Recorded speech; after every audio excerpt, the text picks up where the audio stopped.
একসাথে বলতে হবে, সুদ খাওয়া হালাল না হারাম? খাইতে খুব আরাম। 1 টাকা যে সুদ খায় তার নিজের আপন মার সাথে জেনা করার গুনাহ হয়।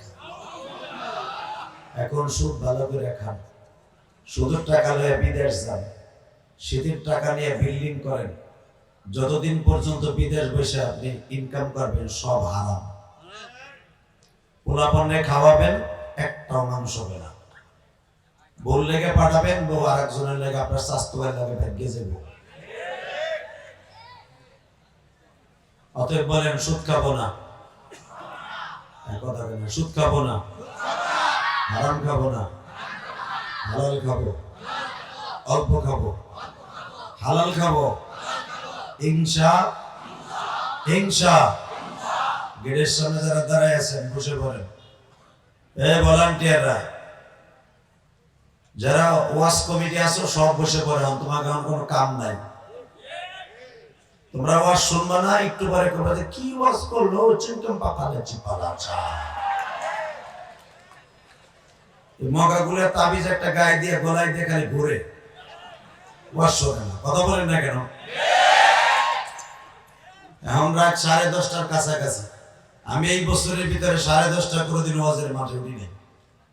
আর যদি শুনি আমার 10টা উঠাবে, আমি ওই ওয়াজ দেব না। অতএব যতটুকু সময় আলোচনা চলবে আপনি থাকবেন না ভাগবেন? সবাই থাকবেন, সবাই থাকবেন।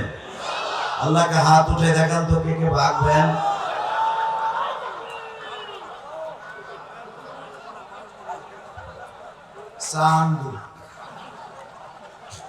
চান্দু আস নাক দিয়ে শুনে, কান দিয়ে না।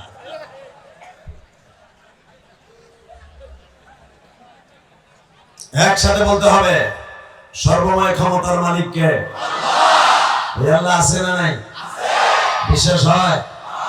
হয়। ওখানে এমন লোক আছে ইশারে নামাজটা পড়ে না, কি বিশ্বাস করলেন যে আল্লাহ আছে? আমি কইছি এমন লোক আছে, আপনারা বেড়াই দিতে হবে, আপনাদের বইরে গেছে। বাবা কি নামাজি!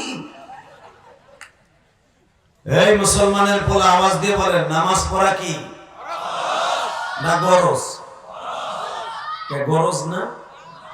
যদি গরজ না হয় কি জন্য নামাজটা পড়ে নাই বলেন? এবার শুনে কি লাভ?